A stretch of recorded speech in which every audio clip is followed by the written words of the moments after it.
Thank you, Concorda, and welcome to the opportunity to contribute to the debate today on the Civil Debt Procedures Bill.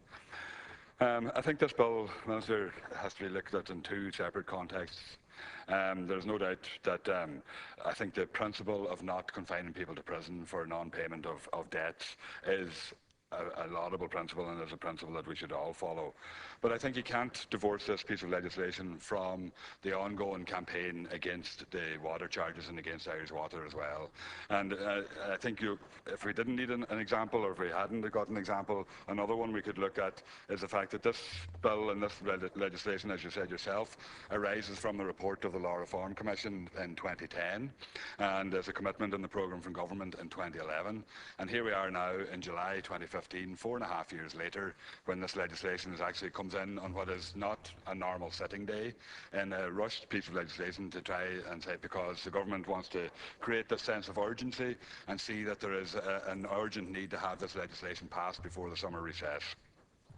So I think it has to be taken in context as well with the comments from the Minister for Environment yesterday in pushing through the Environment Miscellaneous Provisions Bill,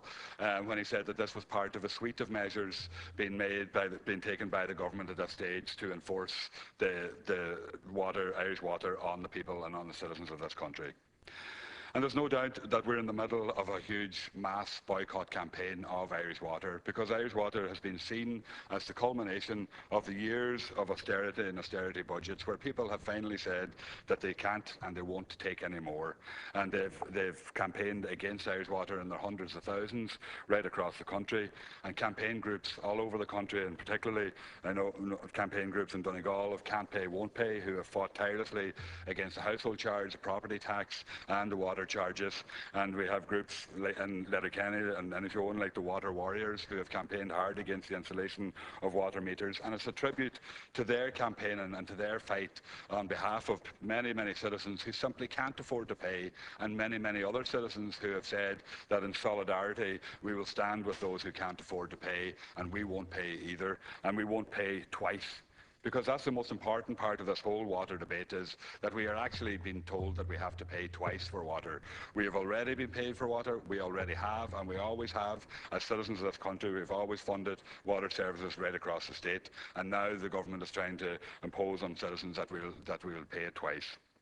And the reason that this bill is in the House today is because it is part of those suite of measures that the Minister of the Environment outlined, and it is part of a campaign by the government to try and intimidate citizens and put the pressure on citizens and create this sense that, oh, if you don't pay and sign up for Irish Water, you're going to end up in court, you're going to be hauled before the courts. But the fact is that it is going to be at least 12 months and possibly 2 years before any citizen will end up before the courts in relation to this legislation or the Environment Miscellaneous Provisions Bill yesterday either. So people can continue to fight and campaign against Irish Water, and I think people will. And I think the thing that gives us a sense of encouragement and a sense of showing that we can fight this is the fact that we cannot get figures from Irish Water in terms of who has paid and accurate figures from them. They won't release them. And the reason they won't release them is because people aren't paying. There's no doubt, and I've no doubt in my mind, that if there was a move towards paying the water charges, Irish Water would be putting out a weekly press release lauding the amount of people that have paid their bills and how successful the campaign is, and about the great work that Irish Water is doing across the country, and that your bills need to do this to try and build the momentum and force people into paying. So I think people need to continue to stand together. Citizens need to continue to stand together right across the country, and that there is a real opportunity there to defeat Irish Water and to defeat your government in relation to it, and to make sure that we don't continue to pay twice for what is a vital public service. There is other aspects in relation to this bill as well, I think, that need to be mentioned, and and as Deputy Daly alluded to one of them there in their contribution, I think, which is something that I don't see in my read of the bill that has been included in the bill, but it's that if a citizen for non-payment of a debt receives an attachment order to their wages, how do we know, or how do we protect that citizen that their employer won't penalise them in any way because they have an attachment order? Or what about circumstances where maybe somebody, through no fault of their own, well, through particular financial difficulties at a certain time, ended up with an attachment order on their wages, and they then have an opportunity to go for promotion within their work or to receive a pay rise. Will the fact that could the fact that there's an attachment order against their wages and that their employer is aware of that, could that be used against them? And what protection is envisaged or is there for workers to ensure that that can't be used against them in the future? The other problem I have with the legislation is that it doesn't appear to require the creditor to offer a payment plan or to have entered into a payment plan with a debtor before they actually end up go to court to secure a payment order in relation to the debt. And I think that's a major flaw in the legislation, because I know from dealing with a number of utility providers that some are better than others in actually dealing with customers who have got into difficulty. There's one in particular who's very quick to threaten court action and very quick to actually disconnect customers for falling behind on their bills. And others, in fairness, are willing to talk to people and willing to enter into payment plans and payment arrangements to ensure that they don't lose their service in relation to it. So I think that protection should be in the legislation. It should be a requirement on particularly the utility companies, where I think that people who fall into arrears and may end up being subject to an attachment order don't have a service withdrawn and have the opportunity to enter into a payment plan to ensure that they can actually reduce their debt without actually ending up having to go before the courts. And I think that should be included in the bill.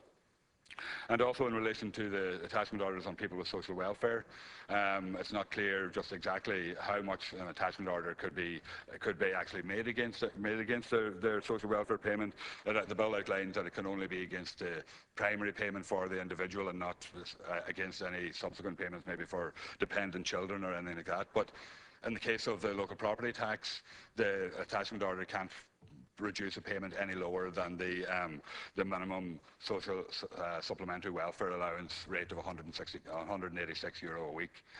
Is that the situation that's going to continue on in terms of the courts and attachment orders? Because we could end up in a situation where the courts actually are placing people into even more financial difficulty by allowing attachment orders that might be higher than that rate, that leaves them with they can't have enough to actually survive in relation to getting through the system. And how is the court going to adjudicate, and why do you have to end up in the court system to adjudicate in relation to whether you, as the government likes to say, are a can't payer or a won't payer? And I think that system needs to be strengthened in relation to payment plans and payment orders, and for citizens to be able to deal with the actual supplier or the creditor prior to ending up in the court system, and that should be provided for in the legislation as well. Thank you very much.